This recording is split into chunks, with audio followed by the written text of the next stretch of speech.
मुफ्ती साहब, मैं आपसे ये जानना चाह रही हूँ कि किस तरह का सामान और कितनी मकदार का हमें ज़ख़ीरा करना चाहिए, किस नीयत से कि लोगों को भी इसका नुकसान ना हो और कम से कम हमारा भी थोड़ा बहुत हमें प्रॉफिट आता रहे, ताजिरों को या जो लोग ट्रेड कर रहे हैं या जो लोग बिज़नेस कर रहे हैं। बिस्मिल्लाह। देखिए, नबी पाक सल्लल्लाहु अलैहि वसल्लम ने 40 दिन की एक मुद्दत बयान की। ऐसा ताजिर कि वो ऐसा गल्ला जमा कर लेता है, ज़ख़ीरा अंदोज़ कर लेता है। ये बात मैं फिर रिपीट कर दूँ कि ये सिर्फ़ और सिर्फ खाने पीने की अशिया के हवाले से बात की जा रही है। इसके अलावा और दूसरी अशिया जैसे तेल है और मिसाल के तौर पे कपड़े हैं, जूते हैं, इसमें कुछ स्टोर करता है तो ये ज़ख़ीरा अंदोज़ी नहीं होगी। अब यहाँ एक जो याया भाई ने हमारी कॉल की थी, बड़ी अच्छी बात उन्होंने निशानदेही की थी कि कुछ हमारे अवाम रमज़ान से पहले माल जमा करने में लग जाते हैं। हर स्टोर पर रश होता है कि जैसे ख़त्म हो जाएगा, तो यहाँ अवाम की भी गलती होती है। एक बात नाज़रीन ज़हन में रखिएगा, रमज़ानुल मुबारक का महीना, याद रखिएगा ये जुमला मेरा, आमाल का था, माल का नहीं था। हम सब ने इस महीने को माल का मना लिया, तो हमें हमारा ज़्यादा फोकस इबादत पे होना चाहिए। नबी पाक सल्लल्लाहु अलैहि वसल्लम इस महीने में कम खाते थे, कम सोते थे और यानी कि बातचीत कभी ना कम होता था, ज़्यादा अल्लाह सुब्हानहू व तआला का ज़िक्र होता था, आपका सोना भी बहुत कम होता था और आपका खाना पीना भी कम होता था। तो कोशिश किया करें खाने पीने के हवाले से भी कम रखें।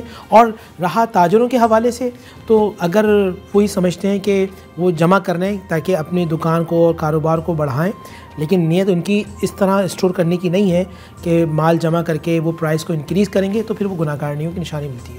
नबी करीम सल्लल्लाहु अलैहि वसल्लम ने इस बारे में इरशाद फरमाया है कि जो शख्स महंगाई बढ़ाने की नीयत से 40 रोज़ तक गल्ले को रोक ले तो वो अल्लाह अज़्वजल से दूर हो गया और अल्लाह सुब्हानहू व तआला उस शख्स से बेसार हो गया। तो जी यही हदीस मुफ्ती साहब ने भी बताई थी। तो हमें इस चीज़ का बहुत ज़्यादा ख्याल रखना चाहिए कि हम जब ट्रेड कर रहे हैं, हमारा मज़हब क्या कहता है, अल्लाह सुब्हानहू व तआला के अहकामात क्या हैं, उस पर हमें गौर व खौस करना चाहिए। आपा, मैं आपसे जानना चाहूँगी कि तिजारत जब हम करते हैं तो हमारी कोशिश होती है कि अब चूँकि हमने कोई माल उठाया है, फ्रूट्स ख़रीदे हैं, तो जो गलत ख़राब चीज़ या सड़ा हुआ फल भी हमारे पास आया है, बहुत से दुकानदार ऐसा किया करते हैं कि मेरे साथ ऐसा बारहा हुआ है कि आपको बहुत प्रेजेंटेशन में इतने खूबसूरत फल दिखाते हैं, आप उनकी मुंह मांगी कीमत दे दें कि भी फल तो अच्छा है।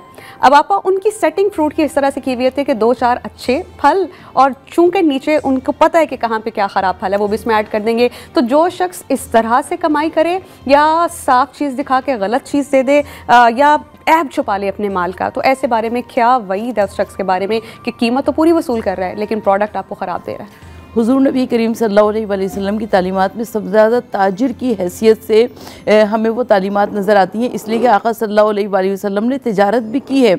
और हुज़ूर नबी करीम सल्लल्लाहु अलैहि वसल्लम की तिजारत में हमें उस शख्स का बहुत ज़्यादा तज़किरा नज़र आता है, इसलिए कि जो शख्स अपने माल को अच्छा बनाकर पेश करता है और लोगों से उसकी पूरी कीमत ले लिया करता है, लेकिन वो माल उसका उस कीमत पर नहीं होता, तो हुज़ूर नबी करीम सल्लल्लाहु अलैहि वसल्लम ने उसकी मज़म्मत फरमाई है। हमको पहले तवज्जो करनी चाहिए रिज़्क़ हलाल और रिज़्क़ हराम के ऊपर डिफ्रेंशिएट क्या है।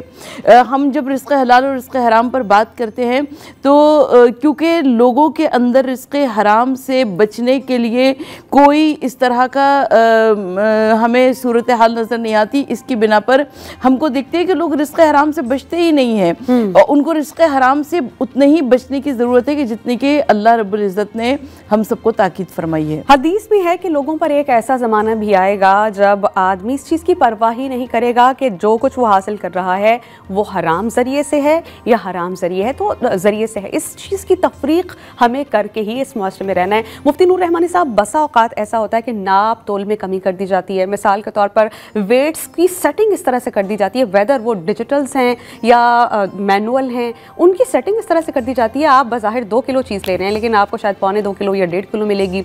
इसी तरह कपड़े की कटिंग में कि मीटर तो आपको बता दिया जाता है 3 मीटर है, 4 मीटर है, लेकिन उसमें से बालिश्त 2 बालिश्त पैमाइश में कमी कर दी जाती है। तो इस तरह की कमाई आप खुद भी खा रहे हैं, अपनी औलाद को भी खिला रहे हैं। क्या ऐसे शख्स की नमाजें, रोज़ा, ज़कात, हज, इबादत, सदका, खैरात, अच्छे काम क्या कबूल होंगे? बिस्मिल्लाहिर्रहमानिर्रहीम। हज़रत शुएब अलैहिस्सलाम, ये दूसरी कुरान में जो कौमें हैं, अक्सर कौमें जो बर्बाद हुई वो नाप तोल की कमी की वजह से अल्लाह ने उन पर अजाब को नाजिल किया और पूरी की पूरी बस्ती को तबाह बर्बाद कर दिया। सियाती ज़मन अला उम्मती युहिब्बूनल माला व यंसौनल हिसाब। हुज़ूर की हदीस है, मेरी उम्मत पे वो ज़माना आने वाला है कि वो माल से मोहब्बत करेंगे, हिसाब को भूल जाएंगे। युहिब्बूनल क़ुसूरा व यंसौनल क़बूरा। हुज़ूर ने फरमाया वो महल्लात से तो मोहब्बत करेंगे और क़ब्रों को भूल जाएंगे। और आज वही ज़माना है कि अल्लाह ताला मुझे और आपको उससे महफूज करें। बहन ने जिस तरह बात की कि नाप तोल में कमी करना, कपड़ों को कम कर देना, इससे अल्लाह सुब्हानहू व तआला बरकत को उठा लेता है। फिर हमने देखा लोग कहते हैं कि हमारे पास 5 करोड़ फंसे हुए, 10 करोड़ फंसे हुए, 20 करोड़ फंसे हुए, स्कैमिंग हो जाती है। अच्छा, पैसा बहुत होता है, सुकून नहीं होता। पैसा होता है मगर पूरा नहीं होता। पैसा होता है, दिल को राहत नहीं होती।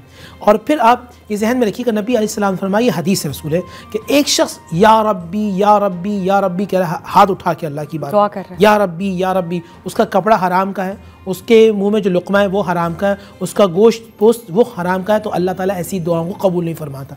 तो याद रखिए नाज़रीन, अगर आप वाकई अल्लाह के बंदे बनने चाहते हैं, हलाल रिस्क कमाना खाएँ।